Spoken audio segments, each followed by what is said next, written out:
Have you ever truly thought about the amount of energy and resources it takes to get your food from a farm to your kitchen table?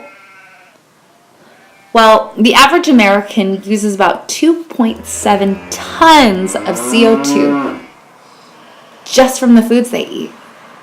But what if I told you the solution was simple? Eating locally can help you reduce a significant amount of greenhouse gases.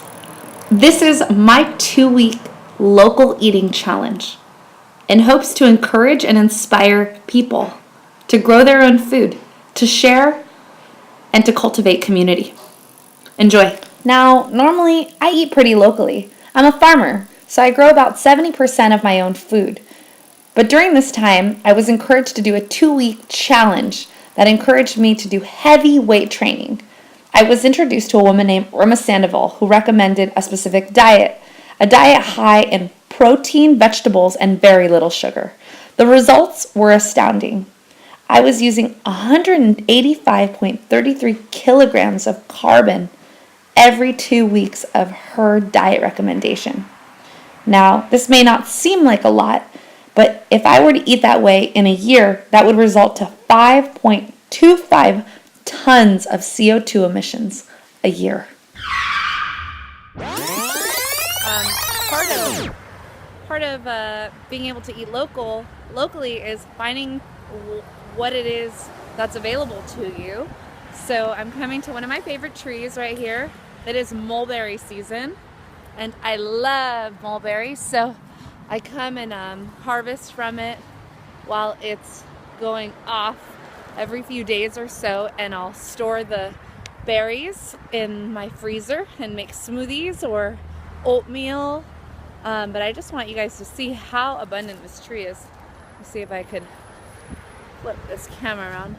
Well, it's not letting me, but the tree is going off. And if you've never seen a mulberry, they're these delicious berries. They're so sweet and juicy, and will make your hands turn purple if you're not careful. But Now, the most important thing I learned about recording my stats while eating locally was that I was able to save 174.96 kilograms of carbon in just 2 short weeks. Now, imagine if that was multiplied by a year, or 20 to 30% of the US population. Wow. Not only did my numbers significantly decrease, my trips to the grocery store were less, I was saving money, and I was overall happier. See, what I don't understand is why we'd want to eat what is poisoned, and more importantly, why we'd want to feed it to our children and our loved ones. So I highly invite you to join your local community garden. Start a garden if you don't already have one, or at least shop at the farmers market and get to know your farmers. You can also volunteer with lots of different organizations just so that you can learn the basics. When you learn how to grow and cultivate your own food, your appreciation and respect for it goes up. where'd you catch this, Jonathan? I caught this guy locally. Where? Is in the garden park. Outside of he was like the Marine Del Rey. Sweet. Brian said about- he didn't even show up. I was like, I'd say, I want to give him my location, but maybe about 5-6 miles southwest. Awesome. Super low. We're frying up some polenta. And here we have cooked 3 different varieties of beets, Swiss chard, onions, kale. I'm going to pinch your guys' butt.